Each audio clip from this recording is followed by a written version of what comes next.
তো ফ্রেন্ডস, সকলে ভালো আছো তো? রাঢ় বাংলার জনপ্রিয় রেসিপি চিতল মাছের ঝোল মৌরি কাঁচা লঙ্কা বাটা দিয়ে। প্রথমেই চিতল মাছকে ভেজে নিতে হবে। মৌরি কাঁচা লঙ্কা আদা ও হাফ টমেটো দিয়ে একটি পেস্ট বানাতে হবে। একই তেলে আলুগুলোকে ভেজে নিতে হবে। ভাজা মাছ ও আলু তুলে রাখতে হবে।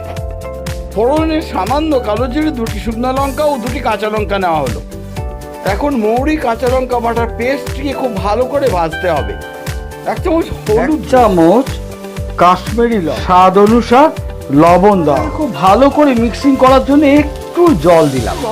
এটি একটি বাঙালির জনপ্রিয়তম রেসিপি। পেস্ট বাড়ানোর জন্য হাফ চামচ চিনি দেওয়া হলো। বন্ধুগণ, রেসিপি পছন্দ হলে চ্যানেলকে সাবস্ক্রাইব করতে ভুলবেন না কিন্তু। মতো জল দেওয়া হলো। এখন ভাজা মাছ ও আলু দিয়ে দেওয়া হলো। এটি একটি লাঞ্চের ডিশ, গরম ভাতে জমবে দারুণ।